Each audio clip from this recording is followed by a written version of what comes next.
അരുൺ മതീശ്വരൻ സംവിധാനം ചെയ്ത DC peak പടം ഒറ്റ വാക്കി പറയാനാണെങ്കിൽ അല്ല കിടിലൻ തിയേറ്റർ എക്സ്പീരിയൻസ് നൽകിയ ഒരു സിനിമ എന്തും പണി വെച്ചിരിക്കുന്നത്. അനിരുദ്ധ് എടുത്ത് പറയണം. ഫസ്റ്റ് അനിരുദ്ധിനെ തന്നെ പറയാം.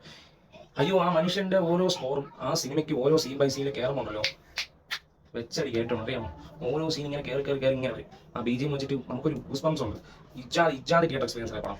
അങ്ങനെ അറിഞ്ഞങ്ങ് ചെയ്ത് വെച്ചിട്ടുള്ള ഓരോ സ്കോർ സോങ്സ് രസമുണ്ട്. പടം നല്ലൊരു ഫീൽ കിട്ടുന്നുണ്ട്. നല്ല രീതിയിൽ കണ്ടോണ്ടിരിക്കുന്ന രസമുണ്ട്. ലോകേഷ്, വാമിക, സഞ്ജന എന്നിവരൊക്കെയാണ് പ്രധാന വേഷത്തിലെത്തിയിട്ടുള്ളത്. എല്ലാവരും 3 പേര് കിട്ടില്ല പെർഫോമൻസ്. വാമികയൊക്കെ വരുമ്പോൾ പടത്തിന്റെ ഒരു ട്രാക്കേ മാറിയാണ്. എന്റെ പൊന്നെ എന്തൊന്നറിയില്ല. ലോകേഷ് എന്റെ അണ്ണ ഇനി പടങ്ങൾ ചെയ്യണമെന്നാണ് എൻ്റെ ഒരു ആഗ്രഹം. ഇനിയും ആക്ടറായിട്ട് ഇനിയും പടങ്ങൾ ചെയ്യണമെന്നാണ് ആഗ്രഹം. തോന്നുന്നു പെർഫോമൻസ് അറിയില്ല ലോകേഷ്.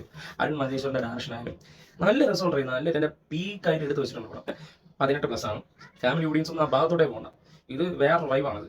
DC നല്ലൊരു പടം. നല്ല കലക്കൻ ആക്ഷൻ അറിഞ്ഞ് ചെയ്ത് വെച്ചിട്ടുണ്ട് ഈ ഒരു പടം. ഒട്ടും ബോറടിക്കാതെ നല്ല രീതിയിൽ കണ്ടുകൊണ്ടിരിക്കാൻ പറ്റിയ ഒരു സിനിമയാണ്. ആദ്യം തുടക്കം തന്നെ നല്ല സ്ലോ ആയിട്ടാണ് തുടങ്ങണം. പിന്നെ പതിയെ ട്രാക്കിലോട്ട് വന്ന് ഇന്റർവെല്ലിൽ ഒരു കിടിലൻ ആക്ഷൻ, അതാണ് നമ്മുടെ കിടിലൻ ആക്ഷനിൽ നിർത്തുന്നു. പിന്നെ അങ്ങോട്ട് ട്രാക്ക് വേറെ രീതിയിലോട്ട് പോകുന്നു. നല്ല കിടിലൻ നല്ല സൂപ്പറായിട്ട് എടുത്ത് അവസാനിപ്പിച്ച് അതാണ് പറയുള്ളൂ. സൂപ്പർ പടം. സിനിമ കണ്ടിട്ടുള്ളവരാണെങ്കിൽ നിങ്ങളുടെ അഭിപ്രായം അറിയിക്കുക താഴെ കമൻസിൽ. അപ്പോൾ അടുത്ത വീഡിയോ കാണാം. ബൈ.